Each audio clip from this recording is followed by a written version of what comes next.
Welcome to the Jumpstart Your Instructional Design Career podcast. This podcast is dedicated to helping new and aspiring instructional designers get the knowledge, skills, and confidence to stand out in the field and land their first corporate instructional design job. I'm your host, Jill Davidian, and think of this podcast as a way to put my over 20 years of corporate ID experience in your back pocket. I've helped over 500 new instructional designers successfully transition into the field, and I know what hiring managers are looking for. Whether you're looking for a career change and exploring if instructional design is right for you, or you know you want to become an ID and have no idea how to get started, you are in the right place. Join me each week for actionable guidance as we explore how to build your portfolio, transform your resume, and interview with confidence.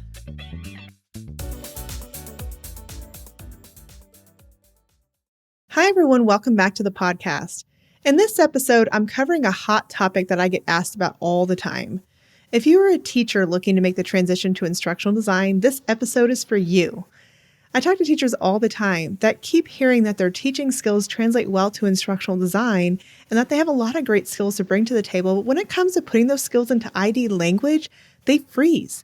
Or they just put their teacher skills into their resume in teacher speak and apply for ID jobs and wonder why they never receive a call back. Maybe that's you. If it is, I've got you covered. If you haven't done this, I'm going to save you a lot of time and energy when you go to apply. Your resume is the first thing that will get you noticed, and we need to make sure it's optimized as much as possible. First, I want to explain what happens to your resume once you apply for a corporate instructional design job, because this is often different than it is in education. Often when you apply, your resume goes into what is called an applicant tracking system, or ATS.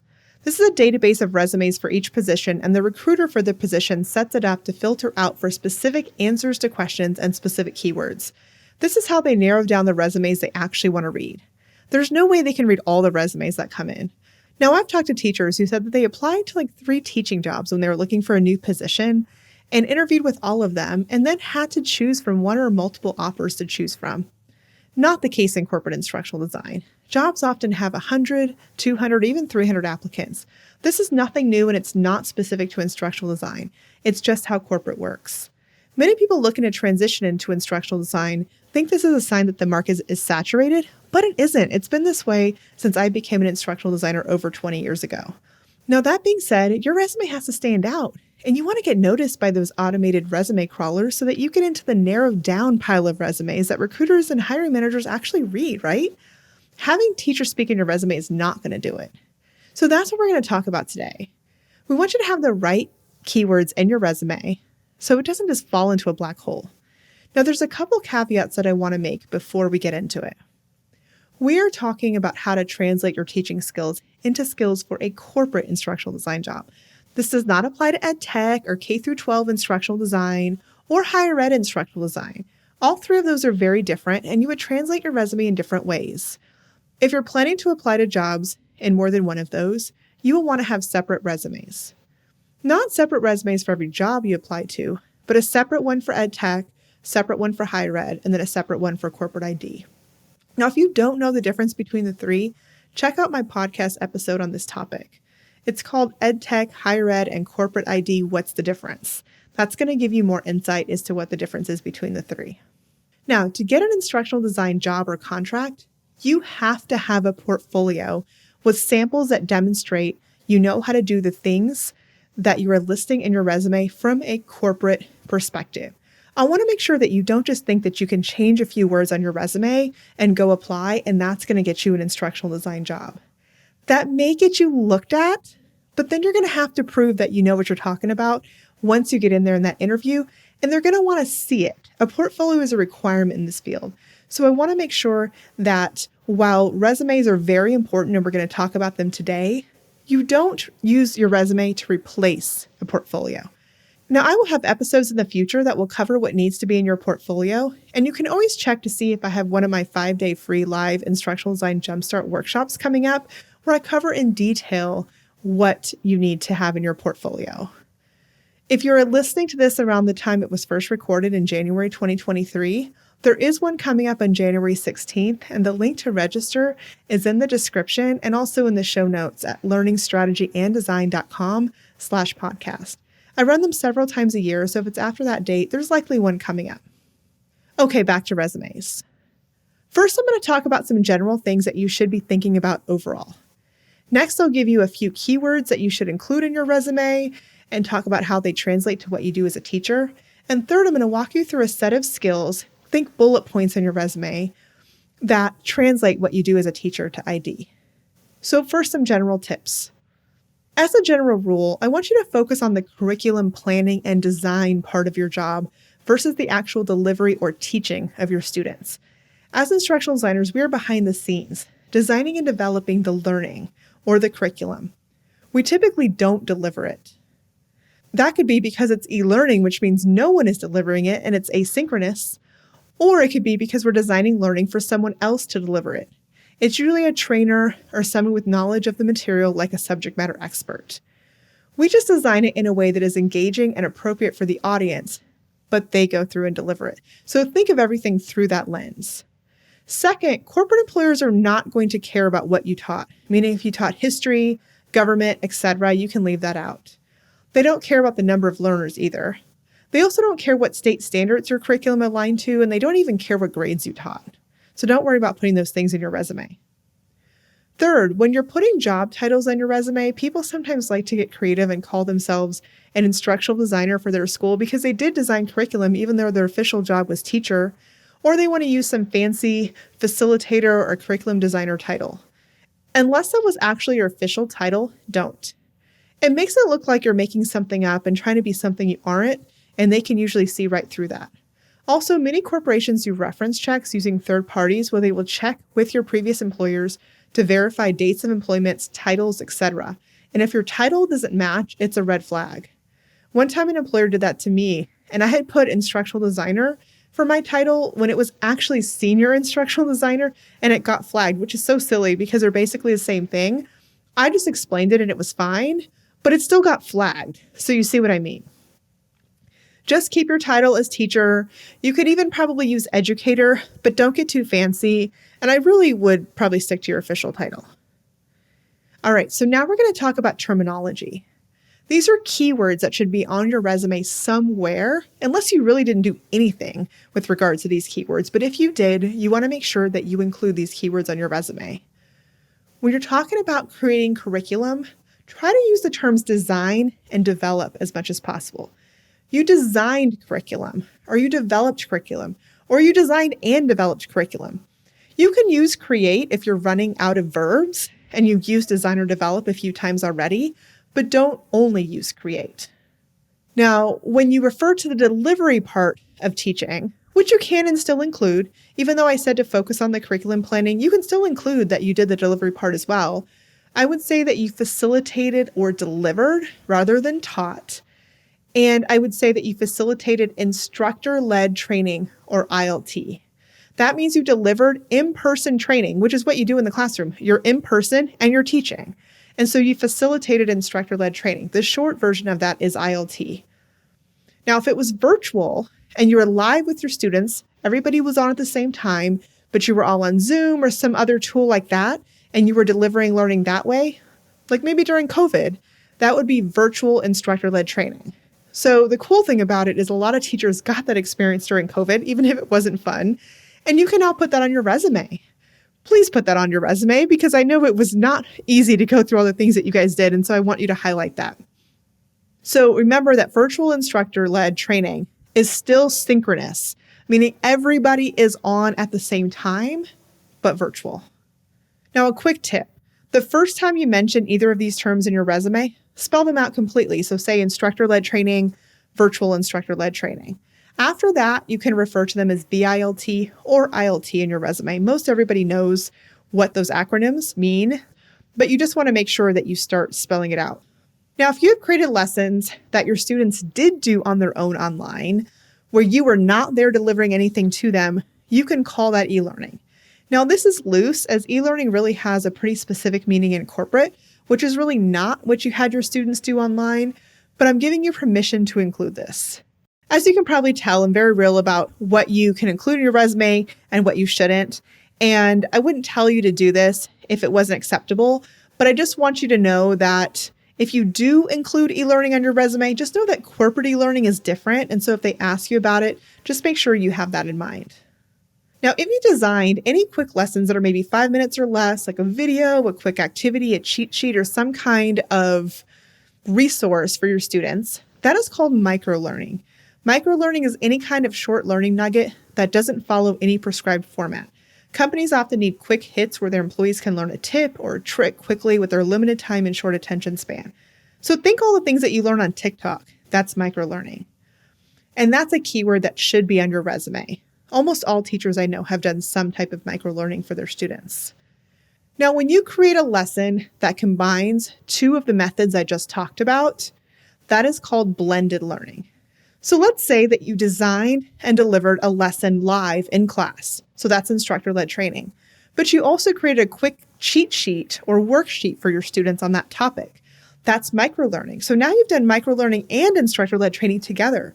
And when you do two or more of those methods in the same module or course, like I said, that's called blended learning because you're blending learning methods together. Definitely want to include that in your resume. Now, I've only talked about what you do with your students up to this point, but if you've designed or led any professional development or PD for other teachers or other staff, you want to make sure you include that and you want to specify that it was for adult learners because that's super important. Corporate employers are going to assume that everything you have done in the education setting has been for children. I promise you that's what they're going to assume.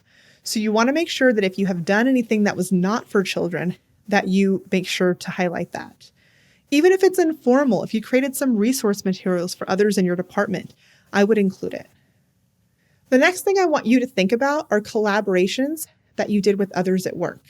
Have there been any projects where you and others in your department, school, or district had to create some curriculum, design something, implement something new? I'm thinking projects with an end date. So not general curriculum planning for your classroom, but let's say, for example, your school is implementing a new way of doing things and you're on the committee to figure out how the school is going to implement. But once it's implemented, it's done. That would be a project. Or if you're designing a multidisciplinary unit with other teachers for your students, that could be a project because it has an end date. For example, at my son's high school, everything that they do is interdisciplinary. And so they have cohort classes where 4 teachers from 4 different subjects get together to create projects that transcend all 4 of those subjects. That would be a project. It lasts for 6 weeks and then they move on to the next. It could even be a small project you were just doing with your principal or vice principal. All of these other people that you work with are stakeholders. A stakeholder is anyone who has any interest in the project. So it could be another teacher, an administrator, an instructional coach, a specialist, etc. You can put that you collaborated with stakeholders on XYZ project on your resume. Now let's take that a step further. Let's say there were others on this project that were more knowledgeable than you about certain areas, but you all work together to get to a common goal. You could call them subject matter experts or SMEs. A subject matter expert is someone who is knowledgeable about the subject matter you are designing the learning for. As IDs, we are learning experts. We're not subject matter experts. We may be designing a healthcare training, and we know nothing about healthcare, but that's okay because a subject matter expert does. They give us the content and we translate it in a way that is engaging, meets the learning objectives, and makes sense for our audience. If you did anything like this in teaching, where you work with someone who is more knowledgeable than you on a project, they are your subject matter expert and you can put collaboration with them on your resume. Now, when you think about learning outcomes or goals, we call those learning objectives. You may call them learning objectives too, but that terminology is what we use most often in corporate. So I just want to make sure we're clear on that. Learning objectives are what you want the learner to be able to achieve, do, or know by the end of the learning. Now, if you're assessing learners periodically and informally, that's called a knowledge check. For example, if you stop in the middle of a lesson to check for understanding, you can put that on your resume as opposed to an assessment that you include at the end, which you can also put on your resume. So if you create tests for your students, I would call those assessments. Now, I think that's it for general terminology. What I want to do now is walk through what you do as a teacher as compared to the ADDIE model, which is a model of designing and developing learning that we loosely use in corporate instructional design. If you want to learn more about the ADDIE model, you can check out my episode on how the instructional design process is like building a house. That episode is already out for you. Now, the ADDIE model stands for analysis, design, development, implementation, and evaluation. And like I said, it's a process that we follow, and you follow it too as a teacher. So the first step of the ADDIE model is analysis. Analysis is the pre-work that you do prior to designing the learning to make sure that the learning you design is effective. You do this a ton as a teacher. For example, this involves identifying who your learners are. This is called learner analysis. You wouldn't develop the same learning for a high school class that you would for a third grade class, right? This is keeping your learners in mind. Is this an accelerated class or not? What have learners been exposed to with regards to this content before? Are they brand new to it, or is this just a deeper dive to something they've already learned? You wouldn't prepare it the same way in both cases, right?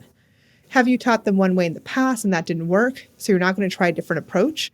All of that is learner analysis, and we do the same thing in corporate. We have to make sure that we are not providing the same training to someone that is brand new at the company versus someone who has been there for 10 years. We also have to consider the demographic. Are most of these learners young, or is there a more mature workforce? What they respond to and engage with will be different.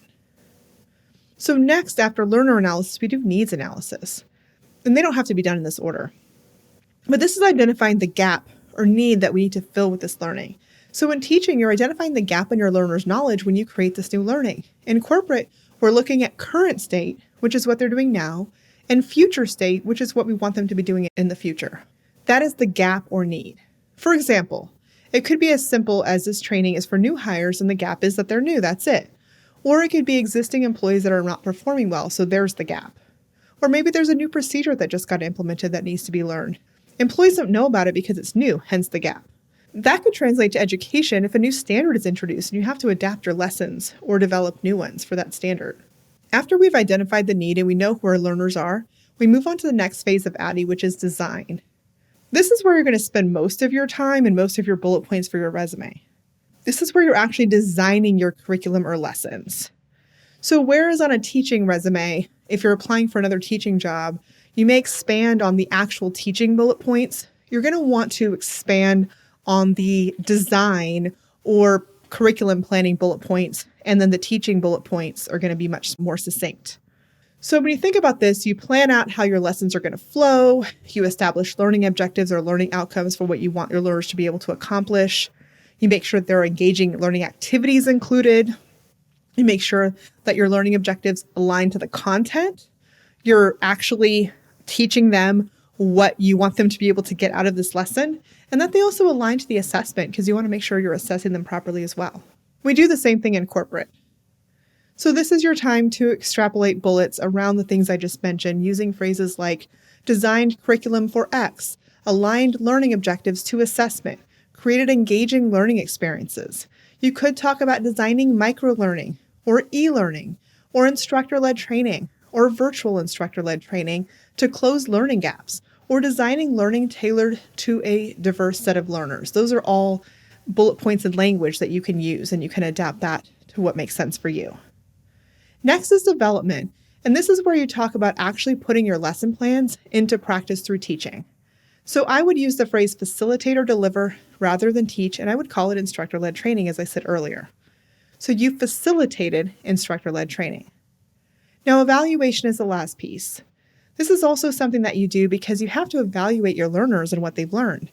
In corporate, we do this through assessments at the end of our courses or through knowledge checks.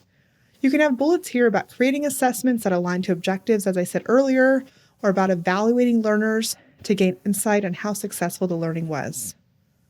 Hopefully this episode has given you some language that you can include in your resume and has helped you to see how your skills as a teacher translate to instructional design. Now I have some homework for you to do. I have a resume rewrite workshop for you that is free on my website at learningstrategyanddesign.com/resources.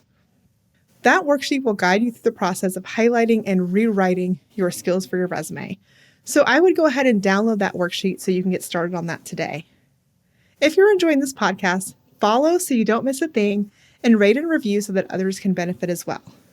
I also want to tell you about a free 5-day workshop for getting into instructional design that I have taken place on January 16th and 20th, and a giveaway I'm doing to kick off this podcast with some amazing prizes, including a 1-year Articulate 360 subscription. Stick around for a minute to get the details if you're listening in January 2023. All right, see you next time. Thank you for tuning in to the Jumpstart Your Instructional Design Career podcast. I hope you've gained valuable insights that will help you on your instructional design journey. Are you interested in going deeper and getting the roadmap to an instructional design career? I have a free 5-day workshop coming up on January 16th through 20th, 2023, where you will be live with me for an hour a day. I will help you identify the skills that you bring to the table, clarify your gaps, and get the direction you need to stand out to hiring managers to get that first ID job or contract. The link to register is in the show notes on our website at learningstrategyanddesign.com/podcast. And that's not all. To kick off the launch of this podcast, we're doing a giveaway with some big prizes. Enter to win a 1-year license to Articulate 360, which is an $1,100 value. I'm also giving away a one-on-one coaching session with me and 3 instructional design book bundles. To enter the giveaway and get more details, go to learningstrategyanddesign.com/giveaway. You can also check the description and the show notes for more information. No purchases required. If you love the show and want to hear more, follow the podcast and give me a rating and review. Stay tuned next week as I bring you more tips, tools, and strategies to jumpstart your instructional design career.